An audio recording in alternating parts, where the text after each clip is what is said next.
Bienvenue dans la jungle des affaires, une émission mettant en lumière les humains derrière les entrepreneurs et les gestionnaires d'entreprise. Votre animateur est Jean Gauthier et ses invités vous offrent une vision unique sur les défis et les sacrifices liés à la poursuite du succès dans une entreprise.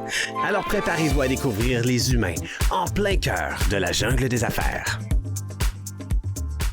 Salut la gang, encore une fois dans la jungle des affaires, 806e épisode aujourd'hui, 806, y avez-vous pensé?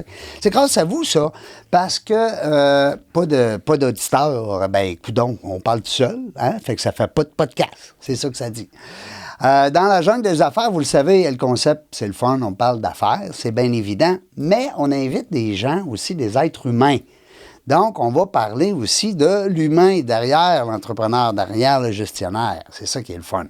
Aujourd'hui, on est gâtés en tabarnouche, non pas juste par la qualité de notre invité, mais surtout parce que l'équipe de 103,3, je vais le dire comme il faut, FM 103,3, nous ont accueillis dans le locaux, oui, mesdames et messieurs, aujourd'hui, c'est le fun parce que, en plus, on a eu Stéphane qui nous a donné un super beau coup de main sur la technique, la techno qu'on dit en bon français. Parce que moi, je suis pas très bon là-dedans, la Moses de techno. Fait que Stéphane, merci beaucoup. Merci à l'équipe de 103,3 FM. Longueuil, on est à Longueuil, ben oui, c'est sûr. On a aujourd'hui une personne que ça fait longtemps que j'avais dans mon carnet. Tu sais, vous savez, des fois, on dit « Ouais, ça serait le fun qu'on ait cette personne-là à un moment donné, en entrevue. » J'ai eu plein de monde qui le connaissent, qui l'aiment beaucoup, mais je ne l'ai pas eu, lui. Ben là, je l'ai aujourd'hui, M. Jacques Lépine, qui est avec moi. Bonjour. Bonjour, Jean, ça va bien? Ben oui, ça va bien, merci de le demander. Écoute, moi, je vais vous dire vous, M. Lépine, parce que vous êtes comme un icône. Puis tu sais, puis moi, vous allez me dire dessus. Moi, c'est pas grave, Régent, j'aime ça dessus parce que ça me rajeunit un peu.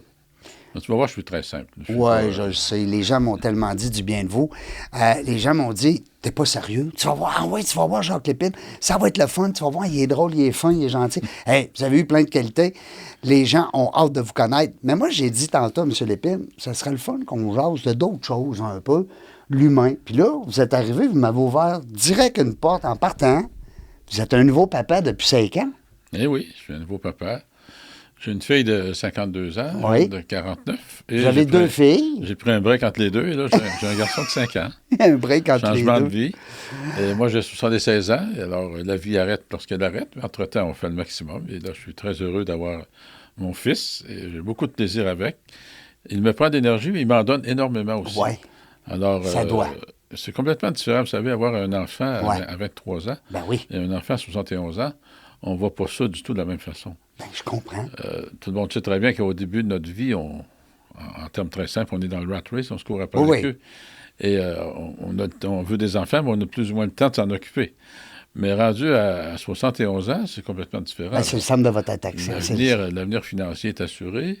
En tout cas, dans mon cas, l'avenir financier est assuré. Donc, tu élèves un enfant sans aucun stress financier et tu as le temps de te consacrer à lui. Je suis encore très actif, mais j'ai le temps de le consacrer. Puis, ce que je remarque le plus de mon fils, c'est qu'il me garde dans le moment présent. Oui, ça, c'est vrai. Alors qu'on est, vous savez, dans l'éducation en Nord-Amérique, on parle du futur, on pense pour la retraite, on pense ci, on pense ça. Mais mon fils, lui, il ne pense pas à ça du tout. Non. Et il me ramène dans cette réalité que l'important, c'est le moment présent. Le passé n'existe pas, il est passé. Et le futur non plus n'existe pas. Il va peut-être venir un jour. C'est ça. Donc, l'important, c'est de bien vivre son moment présent. Et ça me permet de ramener ça à toutes les sphères de ma vie, le moment présent, et d'apprécier exactement au moment où tu fais la chose. C'est là qu'il faut que tu l'apprécies. C'est pas avant ni après, c'est au moment où elle se produit. Alors, mon fils m'apporte ça. Puis, quand vous dites « mon fils m'apporte ça », c'est que, d'abord, vous le réalisez vraiment, mais est-ce que c'est quelque chose qui est nouveau pour vous, ou vous le saviez que le moment présent, à l'époque, c'était quand même important, mais des fois, on passe à côté? Ben, honnêtement, on sait que ça existe, mais on passe à côté. Oui, c'est ça. Ça va vite. On est toujours dans le futur. Dans le futur, toute notre éducation est en fonction de ça, la retraite. Oui, mais entre-temps, avant d'arriver à la retraite, est-ce que je peux vivre ce que j'ai à vivre? Ouais. Et on s'embarque dans des obligations, je pense, beaucoup trop jeunes. Selon moi, avec le recul, je considère que nos éducations semblent emmener nos parents, c'était de se marier, d'avoir une famille tout de suite. Alors que on n'a pas le temps de vivre. Moi, je me suis marié, j'étais étudiant. J'ai eu ma première fille, j'étais étudiant. Donc, les obligations étaient là avant que j'ai pu profiter de quoi que ce soit de la vie.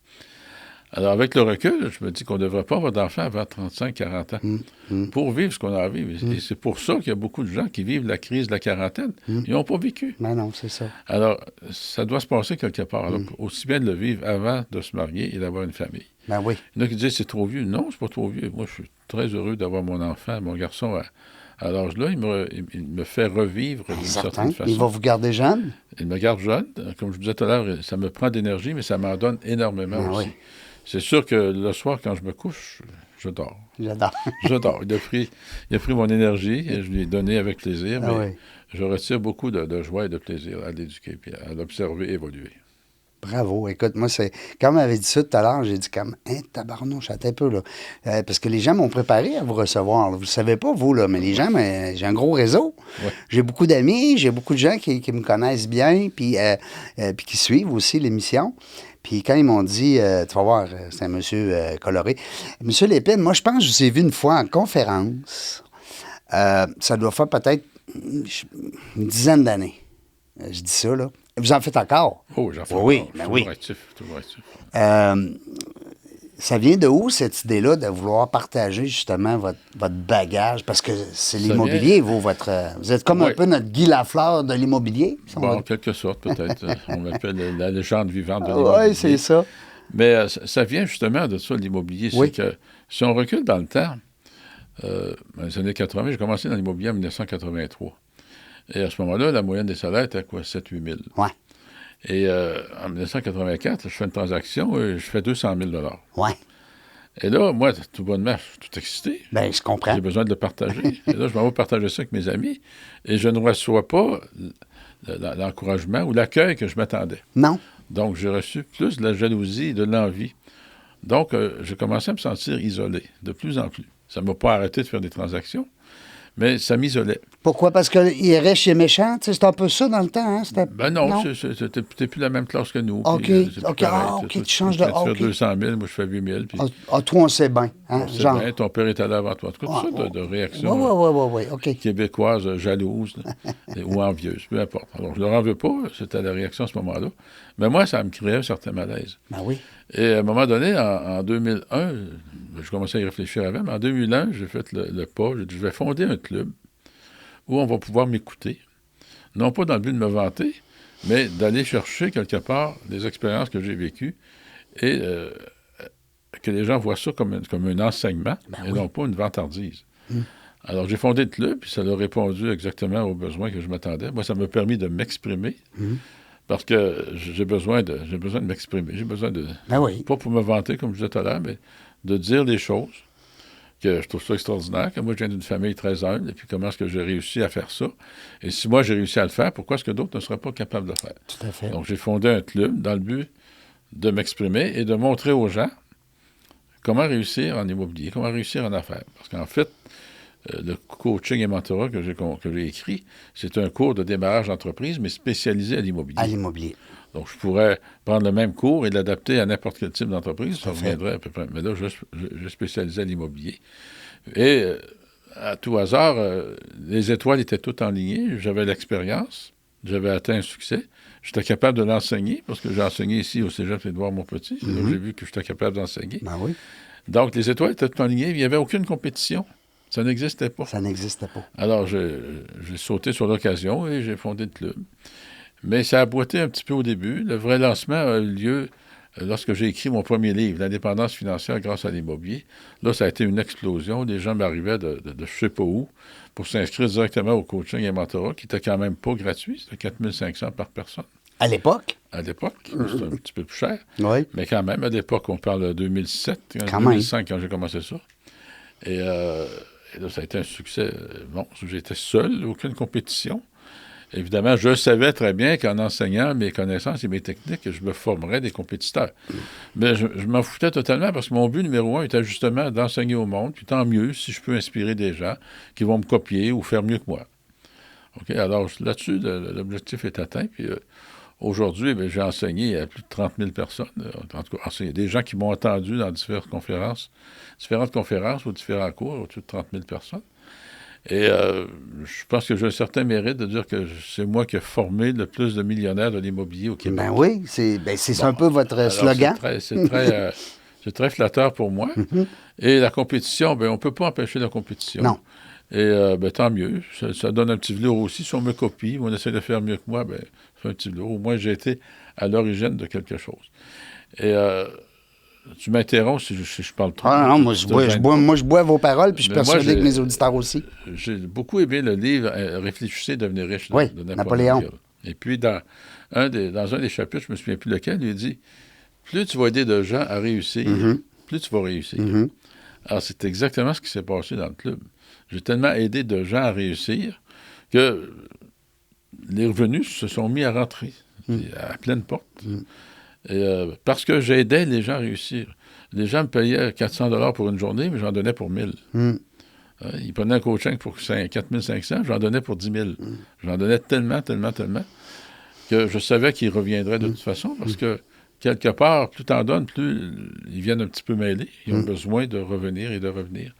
Donc, c'était pas le but ultime, mais c'est arrivé comme ça. Puis, plus j'ai aidé de gens à faire de l'argent, plus j'ai fait de l'argent, parce qu'à un moment donné, j'avais 4 groupes de 100 personnes. Pendant 10 mois, qui payaient 4 500 chacun. J'ai quand même des bons revenus. Les dépenses, c'était pas... Alors, on voit même plus ça aujourd'hui. Non, c'est ça. Alors, c'était un bon succès. Puis aujourd'hui, je pense que les gens sont très reconnaissants face à ça, parce que à tout bout de champ, merci Jacques, c'est grâce à toi. Oui, il y a plein de monde qui vous remercie. C'était pas mon but, mais je vais à l'aéroport, il y a quelqu'un qui me connaît, je vais au restaurant, je suis en Europe la semaine passée, du monde qui me connaît, je vais au Mexique, du monde... C'est valorisant. Partout. Ils ne vous connaissent pas parce que vous avez été ils vous connaissent parce que vous avez apporté du bien, tu sais. Oui. Vous êtes connu du bon côté, comme on dit. Oui. Dites-moi, est-ce que avec votre regard sur l'immobilier, en lien avec votre expérience, est-ce que vous l'avez senti, l'évolution ou la dévolution? Parce que j'ai tout vécu. Oui, c'est ça. Parce qu'on parle de 2008, exemple, aux États-Unis, qui a eu des conséquences, naturellement. Oui. Comment vous voyez ça? Voyez-vous que ça s'en vient? C'est-tu encore bon? C'est excellent. C'est encore excellent. Oui, hein? Il faut regarder la géopolitique. Oui. Okay? On ne peut plus être investisseur immobilier juste regarder ce qui se passe localement. Non. Il faut regarder ce qui se passe dans son ensemble. Et le Canada a très bien passé à travers ces crises-là, pour 2 raisons principales. On a à peu près le meilleur système bancaire au monde, actuellement, et nous étions sous-évalués, le Québec par rapport au Canada, et le Canada était sous-évalué par rapport au reste du monde. Ensuite, si on regarde la géopolitique du Canada, nous avons la plus grande réserve d'eau douce, une des plus grandes réserves d'eau douce au monde, ce qui s'en vient, ce qu'on a baptisé l'or bleu, une denrée très rare. Tout à fait. On a énormément de richesses naturelles. Et on a le plus grand territoire au monde, le 2e plus grand territoire au monde. Après il nous semble qu'il y a 40 millions. En plus. Donc, on occupe juste la bande du Sud. Oui. Okay? Bien sûr, le Canada, c'est 10 pays.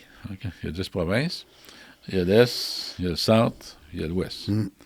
Alors, la géopolitique fait que l'Ouest, évidemment, il est plus proche du Pacifique et de l'Asie. L'Est est plus proche de l'Atlantique et de l'Europe. Et les provinces centrales sont enclavées entre les deux. Alors là, il y a différentes politiques interprovinciales. Exemple, le pétrole de l'Alberta ne peut pas être vendu ailleurs qu'aux États-Unis. Okay? Et les États-Unis s'en servent très bien parce que 100% de leur pétrole est vendu aux États-Unis, aux États du Sud. Oui. Les États-Unis, sachant très bien... Les pipelines descendent direct.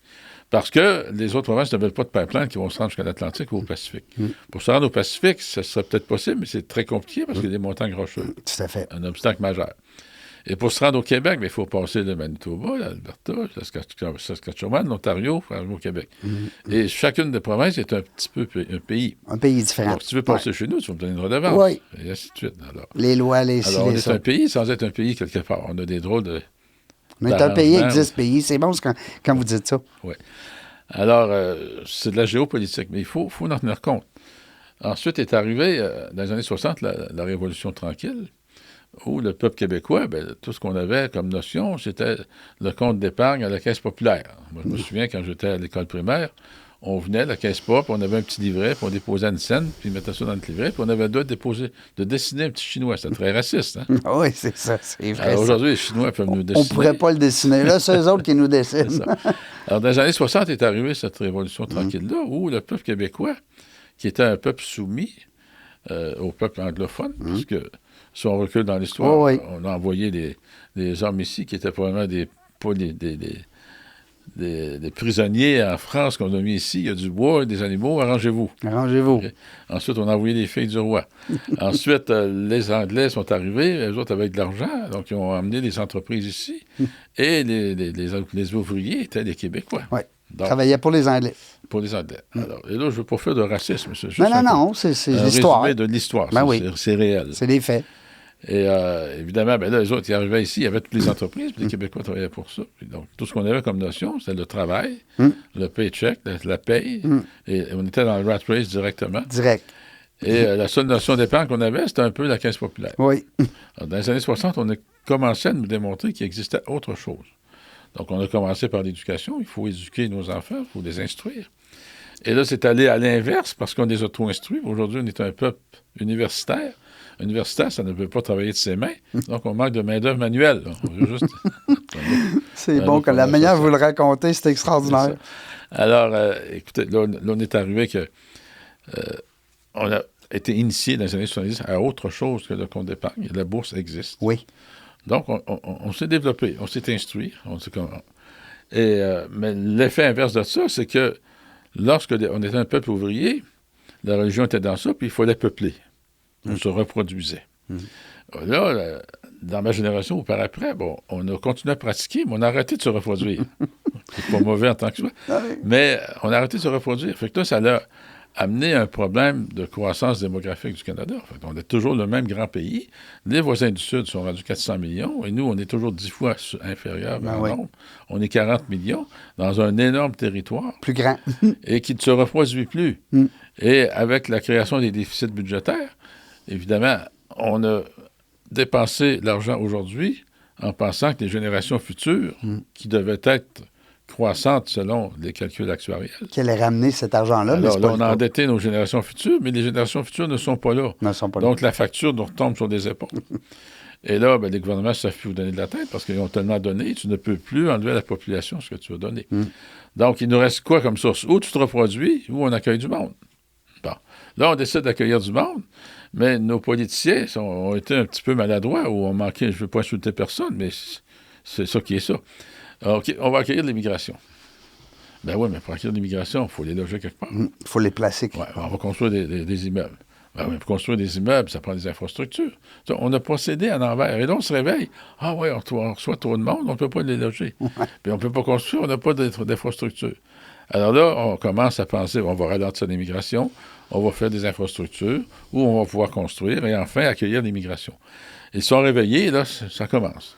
Mais il est temps qu'ils se réveillent parce que beaucoup de municipalités ont des moratoires sur l'émission des permis de construction parce que les infrastructures sont saturées. Mais quoi qu'il en soit, une fois que cet éveil-là est fait et qu'on prend les décisions qu'on a à prendre, on n'a pas le choix que pour garder nos services sociaux, tous les bénéfices sociaux qu'on s'est donnés, ça prend du monde, ça prend des revenus. Et lorsque je parle d'infrastructure, c'est que cette immigration-là va créer une économie de A à Z dans son ensemble. Là, ça prend des infrastructures, ça prend des routes, ça prend des écoles, ça prend des hôpitaux, ça prend des magasins, des restaurants et tout, et tout, et tout. Alors, ça va créer un boom extraordinaire. Alors, actuellement, il manque environ 2 500 000 logements au Canada. Ben oui. Alors, c'est beaucoup. Ça ne se construit pas en criant lapin. Non. Et l'autre problème qui est arrivé, c'est qu'avec l'inflation, là, on manque de logements abordables. Mais comment est-ce qu'on peut construire des logements abordables alors que le terrain est rendu à 45-50 000 par appartement? Juste le terrain. Montréal, pour construire, il faut que tu démolisses. Donc, tu achètes un petit immeuble, tu démolis pour construire un peu plus gros. Et là, ça amène une modification démographique et aussi dans les structures de construction. C'est que nous, un 4,5 dans nos âges, c'était 1200 pieds carrés. OK? Mais aujourd'hui, un 4,5, tu ne peux plus avoir 1200 pieds carrés parce que ça prend de la densification. Donc, pour un 4,5, il va tomber à 700 pieds carrés à peu près. Ouais. Okay? De sorte qu'on a quasiment 2 logements par la même superficie qu'on avait auparavant. Donc, il va falloir changer nos mentalités. Pour nous, le peuple du Québec qui est ici, mais pour ceux qui arrivent de l'extérieur, ils sont déjà initiés à ça. Oui.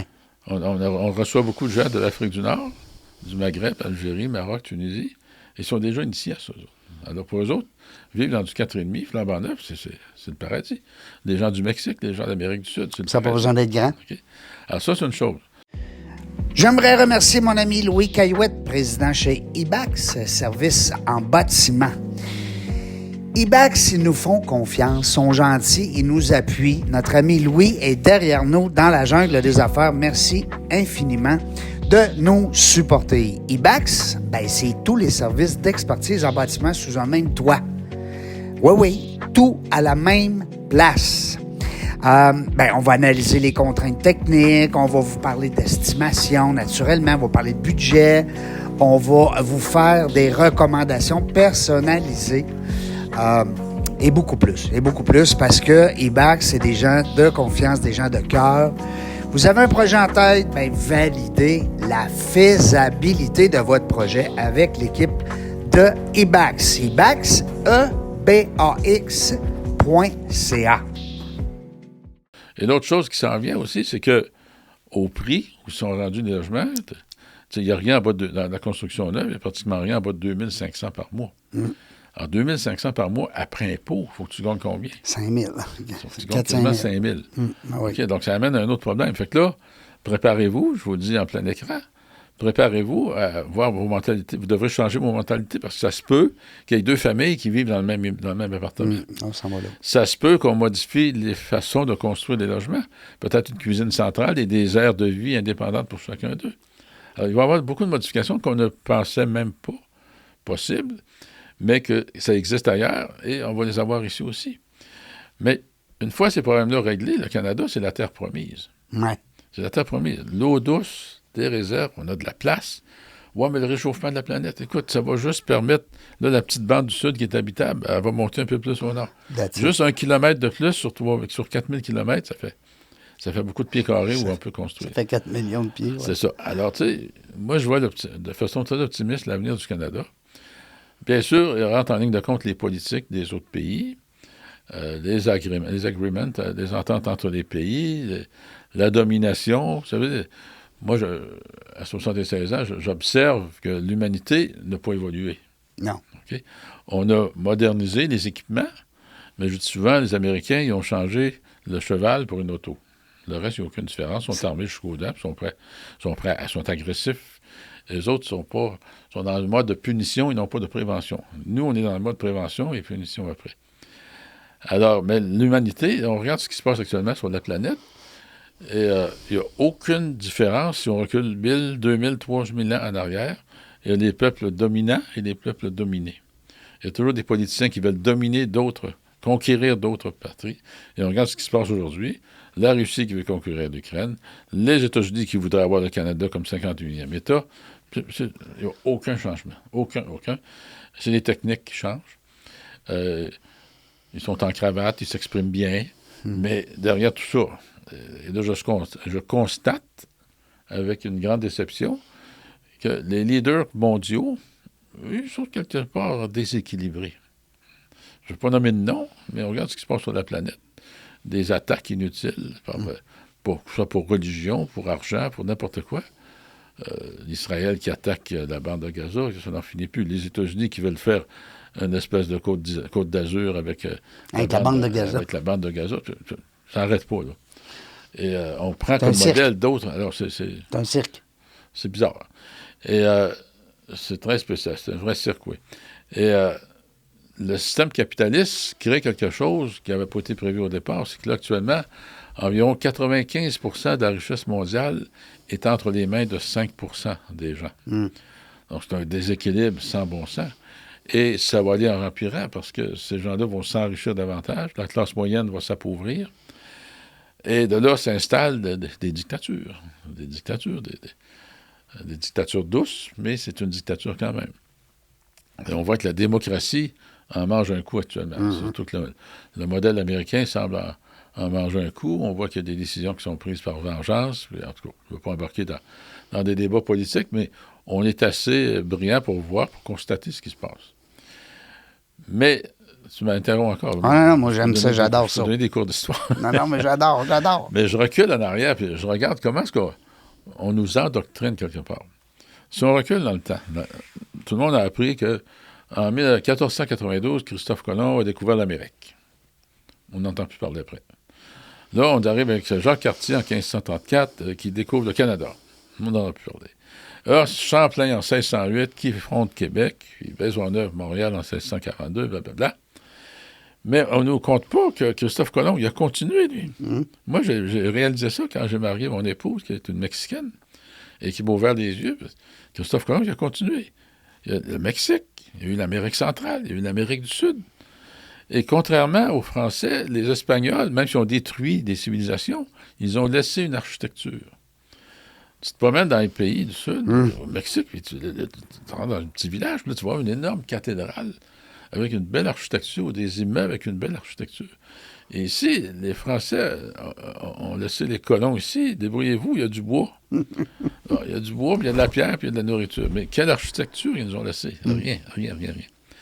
Alors, je considère que les cours d'histoire sont un petit peu endoctrinés.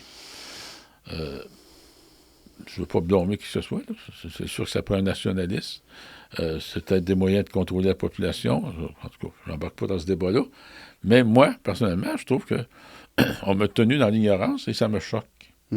Ça me choque de constater ce que ces peuples dominants-là ont fait. Comment est-ce qu'ils ont détruit les civilisations.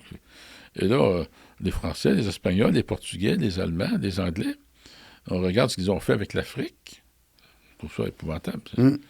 Alors, il y a eu des assassinats de Krieg, parce qu'il n'était pas... En tout cas, je ne vais pas aller trop dans le détail là-dessus, mais on ne peut pas être surpris de ce qui se passe aujourd'hui, que ces gens dominés-là, la France est presque rendue ingouvernable. Ben, ça va pas bien. Financièrement et socialement. Alors, tous ces peuples dominés-là qui vivent en France sont un petit peu en révolte. Alors, ça brasse. Puis là, vous, quand vous dites, ben là, vous avez un bon bagage, c'est bien évident, mais vous continuez tout le temps, vous alimentez.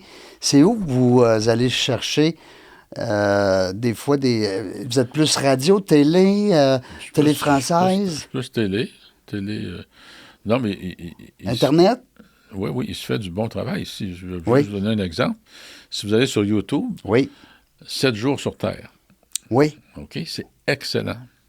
Stéphane Tremblay, qui est le journaliste, indépendant, il n'est pas payé par aucune chaîne, il trouve ses fonds lui-même. Oui. Mais il fait des reportages absolument faramineux, en profondeur, et il nous fait... 7 jours sur Terre. Ça s'appelle 7 jours sur Terre. Je ne suis pas payé pour dire ça. Là. Ben non, mais c'est vraiment bon. Je vous dis, allez voir ça, des reportages reculés en arrière, puis il explique les géopolitiques. Là, il prend chacune des grandes puissances, puis il explique la géopolitique. Là, il a expliqué ce que je t'ai expliqué tout à l'heure pour le Canada, qu'on est en 3 sections. Oui.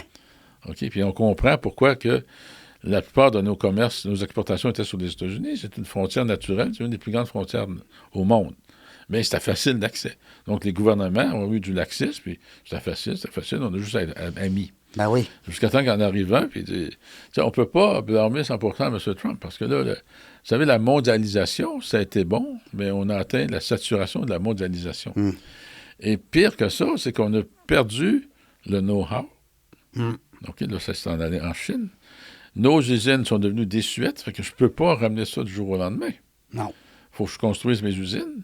Mais même si j'ai des belles usines, j'ai plus le know-how, j'ai plus les connaissances. Donc, mon personnel spécialisé est parti ailleurs. Donc, il faut que je leur reforme des nouveaux. Donc, ça prend du temps. Oui, c'est... Fait qu'on ne peut pas blâmer M. Trump de vouloir faire ça, sauf que ses méthodes sont peut-être drastiques ou radicales. Mais il veut forcer, quelque part, les multinationales à construire à nouveau aux États-Unis pour produire aux États-Unis. Bon. Est-ce que je ferais mieux si j'étais là moi-même? On ne le sait pas. Je pense pas. Je l'espère, mais je ne penserai pas. Parce que chaque gouvernement hérite de ce qui se passait avant. Oui. Alors là, ils sont juste là 4 ans aussi, hein? Ben, des fois 8. Là, on blâme M. Legault et la CAQ, mais le prochain qui va arriver là, il se ramasse avec tout. Tout ce qui a été construit des autres partis. Ben oui. Alors, quelle est la solution miracle? Tu ne peux pas enlever. Tu ne peux pas enlever ce que tu as donné à la population. Non, c'est ça. Ça, c'est clair. Alors, comment s'y prendre? On est sans solution. C'est quand même un travail qui est exigeant. On a tendance à vouloir critiquer et à vouloir peut-être des fois être sévère avec ces gens-là, sans tomber, comme vous dites, là, dans la politique. Mais Ils sont là pour des bonnes raisons. C'est juste qu'à un moment donné, c'est pas facile d'arriver puis de reprendre tout ce qui a été fait avant, là. Hein? Comme vous dites. Ben, Parce que c'est 4 ans, 8 ans. on s'est construit là. un contexte. On Ouais. regarde le Québec, on est du non-productif. Et là, je ne veux pas qu'on interprète mes paroles contre antisyndicalistes. Je ne suis pas antisyndicaliste, mais je trouve que le syndicat, on exagère peut-être un peu. Poste Canada est sur le bord de la faillite. Ben oui. 10 millions par jour. Ouais. Mais les syndicats continuent à dire que ça prend augmenter les salaires, augmenter les salaires. On n'est pas dans une situation d'augmenter les salaires, dans une situation de sauvons Poste Canada, Ben numéro oui. un. Sinon, il n'y en aura plus. Alors, c'est sûr que ça fesse dans le dash, comme on dit en bon français. En bon français. Mais il faut qu'il se passe quelque chose de drastique. Il faut changer des méthodes. Il faut augmenter notre productivité. Mais les syndicats bloquent tout ça parce qu'ils ne veulent pas perdre des acquis. Alors, je comprends.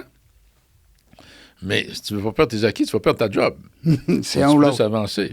C'est ça. Et là, je trouve ça honteux qu'un pays comme le Canada n'aurait plus de services postaux. On se fait faire la barbe par des entreprises privées qui livrent 7 jours par semaine. Ah oui. Puis pas toujours des entreprises canadiennes. Non.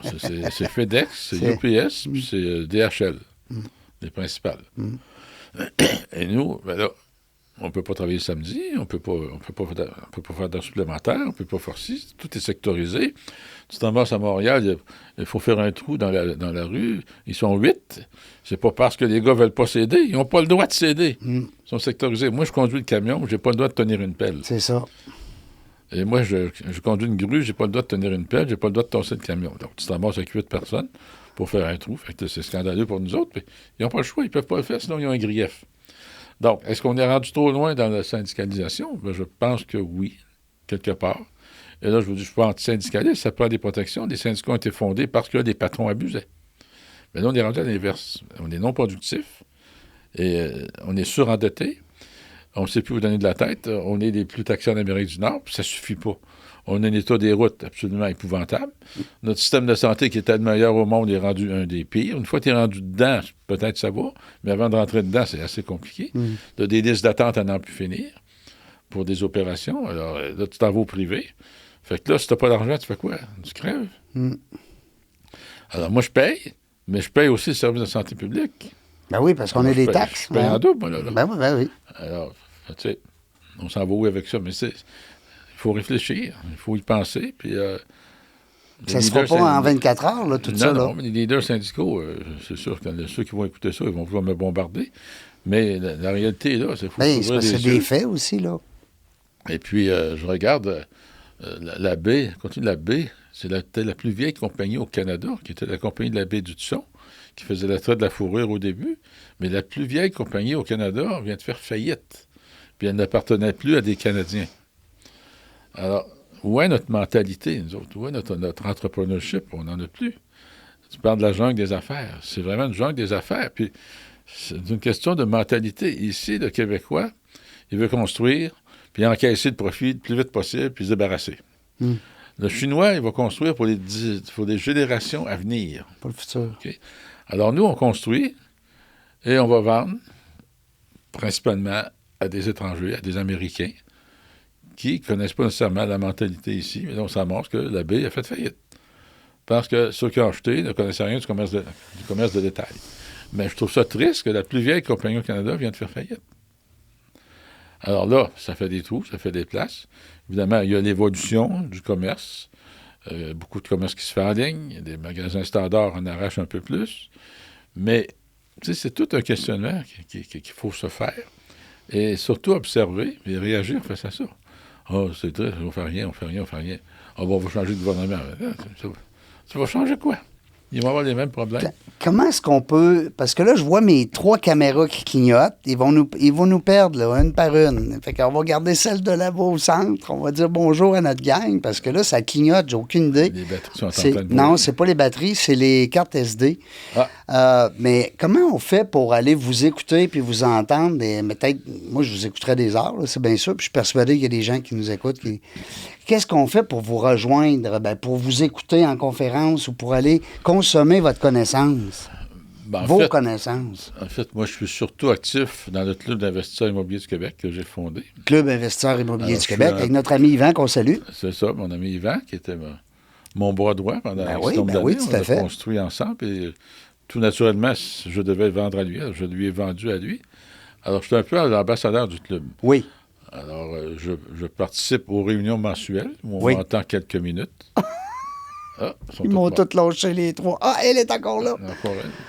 La mienne elle est revenue. Bonjour. Hey, ça n'a pas de bon sens. Est-ce qu'elle est rouge? La voyez-vous rouge? Non, elle est bien Ah, belle. Seigneur. Elle est bien Bon. belle. Elle a pris une pause. Hey, je suis désolé. Seigneur, je comprends pas pourquoi que... Alors, on reprend ce bout-là. Ceux qui viennent me voir, je suis actif encore dans le club. Hop, elle vient de repartir. Pas grave. Mais on va garder l'audio, L'audio. si vous permettez. Oui. Alors, je suis encore actif dans le Club investisseur immobilier du Québec, un peu comme ambassadeur, mais je participe aux réunions mensuelles du club à Montréal OK? et à Québec. OK. Pas 100% du temps à Québec, mais presque 100% à Montréal, à chaque réunion. Je suis actif dans 3 coachings sur 10. Le coaching mentorat qui dure 10 mois. Oui. Alors, je suis présent au mois 1, 6 et 10. OK. Mais là, c'est pas ouvert au grand public, c'est ouvert à ceux qui ont payé l'information. Oui. Alors, mais pour me voir et m'entendre, c'est surtout quelques minutes à chaque mois. J'ai 10 minutes pour m'exprimer à chaque fois. Alors, on peut me voir là, mais c'est surtout, quand je suis là dans la salle, je suis disponible pour tout le monde. Puis peut-être une chaîne, éventuellement. Vous êtes encore jeune, vous êtes encore en forme. Oh, oui, Peut-être non, mais moi, je vous lance l'idée, je vous lance le défi même. Parce que je suis persuadé que... Parce que ce qui est le fun, c'est... Oui, vous parlez d'immobilier, mais vous touchez à plein de points qui font en sorte que l'immobilier, c'est le cœur central. Hein, C'est une des parties de l'économie. Ben oui. Moi, j'étais passionné d'immobilier, je le suis encore, mais il n'y a pas que d'immobilier. Non, c'est ça, mais je veux Il y a dire... des gens qui font beaucoup d'argent dans différents domaines autres que l'immobilier. Que ce soit la restauration, que ce soit la l'usine, technologie. n'importe quoi. Ben oui. Alors, moi, mais ça reste que dans l'immobilier, ce qui est le fun, on parlait avec Yvan l'autre fois, c'est qu'on a plusieurs domaines rattachés à l'immobilier. Tu sais, on parle de construction, on parle d'architecture, on parle de droit, du légal, on parle de la vente. Ben, c'est un univers. Tu sais. Ben oui. Comme moi, j'ai modifié mon immobilier, j'ai vendu tous mes immeubles, mais aujourd'hui, je suis prêteur privé. Donc, Oui. je fais des prêts. Oui. Mais je fais de l'immobilier encore, parce que pour faire des prêts, il faut que tu connaisses l'immobilier. Ben je oui. fais des prêts hypothécaires. Ben oui, Donc, avant de décider de mettre de l'argent, il faut que j'analyse le dossier comme si j'étais pour acheter l'immeuble. tout à fait. Il faut voir s'il y a une Mais aujourd'hui, rentabilité. pour ceux qui sont intéressés à l'immobilier a évolué énormément depuis quand j'ai commencé en 1983. Imaginez, j'ai acheté mon premier immeuble, c'était un 5 logements, 55 000 Alors, aujourd'hui, le même immeuble vaut 800 000 Ben oui, Même si j'aurais payé trop cher à l'époque, 42 ans plus tard, c'est 800 000 au lieu de 55 000 Ben oui, ben tout à fait. Donc, Même si vous l'auriez payé 100 000, il vaut encore 8 fois la mise. L'immobilier fait son effet dans le temps. Mais ce qu'on a rajouté, c'est le profit à l'achat. Cherchons des aubaines pour faire un profit instantanément. À l'achat. Si tu veux faire un flip, ben, tu fais un profit tout de suite. Et si tu le gardes, ben, tu vas avoir un profit supplémentaire qui va te permettre de refinancer rapidement pour récupérer ton cash pour recommencer. Alors, c'est ce qu'on enseigne dans le club. C'est ouvert à tous, le club, M. Lépine? c'est- Est-ce que c'est ouvert à tous, le C'est club? ouvert à tous, oui. Peu importe si la personne a un intérêt au moins, c'est ou ouvert même à si elle n'a tous, pas d'immeuble, Ça coûte 25 pour rentrer aux soirées mensuelles, c'est tout. c'est tout. Il peut rentrer membre, puis il va recevoir toutes les invitations pour tous les cours, toutes Puis il les y a formations. plusieurs tous les milliers de événements. membres. Yvan nous parlait dernièrement, on a fait une entrevue Ouais, ensemble. il y a 35 000 membres, Hey, 85 000 amis Facebook. Wow, Donc, c'est bravo. une belle communauté. Puis, mais c'est un club de débutants. Oui. On est débutants intermédiaires. Oui, je comprends. Alors, ceux qui sont rendus à un certain niveau, on les voit moins souvent. On aime Ben ça oui. les voir parce que ça encourage les jeunes. C'est très motivant pour les jeunes. Mais Ça doit être aussi une fierté un peu, à quelque part, pour vous. ben oui, Puis c'est des pas- fois, il y a des gens, vous voyez monter, vous dites, hey, moi, ça, c'était un de mes poulains. Hein? Oui, j'ai le sentiment du devoir accompli. Ben, c'est ça. Je regarde en décembre 2024, c'est 4 de mes élèves qui ont réussi la deuxième plus grosse transaction du Québec Oui. en 2024. Ils ont acheté 1109 portes d'un seul coup. Hey, 120 quelques millions. Ils ont 7 codes postaux, tellement c'est étalé. oui. Alors, ils ont parti à zéro il y a 10 ans, là. Ça, c'était des gens, comme vous dites, ils ont parti à scratch. Il n'y a pas de scène, là. Zéro sou. Et par des enseignements qu'on leur a fait, moi et l'équipe, ben, ils ont dépassé le maître. Hein. L'élève a dépassé le maître. Ben, Alors, moi, je suis très fier de ça. c'est votre fierté. parce que- Ben oui, tout à fait. Vous savez, dans la vie, l'argent, c'est une chose, mais le sentiment du devoir accompli, la satisfaction, la fierté, c'est une autre chose. Tout à fait. Et la reconnaissance, c'est une autre chose. Alors moi, je suis un homme, j'ai besoin de reconnaissance. Alors je me suis mis dans un contexte où on pouvait me donner de la reconnaissance. Ça a été payant, je ne m'en cache pas. C'est encore payant. Mais il faut s'enlever cette mentalité-là du Québec que l'argent, c'est sale. Non, c'est tabou, l'argent, tout voyons. mon argent, honnêtement, et je la gagne encore très honnêtement. Ben oui. Et Faut être fier. je ne suis pas un prêteur privé requin qui prête juste pour reprendre les immeubles. Non, si je sais que je peux reprendre l'immeuble, je ne prête pas. Je comprends. OK? Alors moi, je fais des prêts dans le but d'aider. Toujours ma mentalité. Plus tu vas aider le monde à réussir, plus tu vas réussir. Donc, je fais des prêts dans le but d'aider la personne à acquérir un immeuble. Je comprends. C'est ça. Alors, évidemment, lorsque je lui fais un prêt, c'est pas gratuit. Il me paye Ben mes non. intérêts. Ben oui. Mais quand il me dit c'est trop cher, je dis, on va s'arrêter, on va faire un petit calcul. Je te prête 1 million. Avec 1 million, tu vas faire 1 million de plus dans le temps de le dire parce que tu vas optimiser ton immeuble. 1 million, je vais t'avoir coûté, mettons, 12 mois, 150 000, mais ton immeuble va augmenter de 1 million. 1 million moins 150, il t'en reste 850. Tout à fait. Donc, excuse-moi, je ne suis pas capable de pleurer. Non. Non, OK? puis c'est On a assez travaillé rentable. ensemble. C'était assez rentable pour toi et pour moi aussi. Puis avoir un prêt d'1 million en banque, des fois, c'est pas trop vite.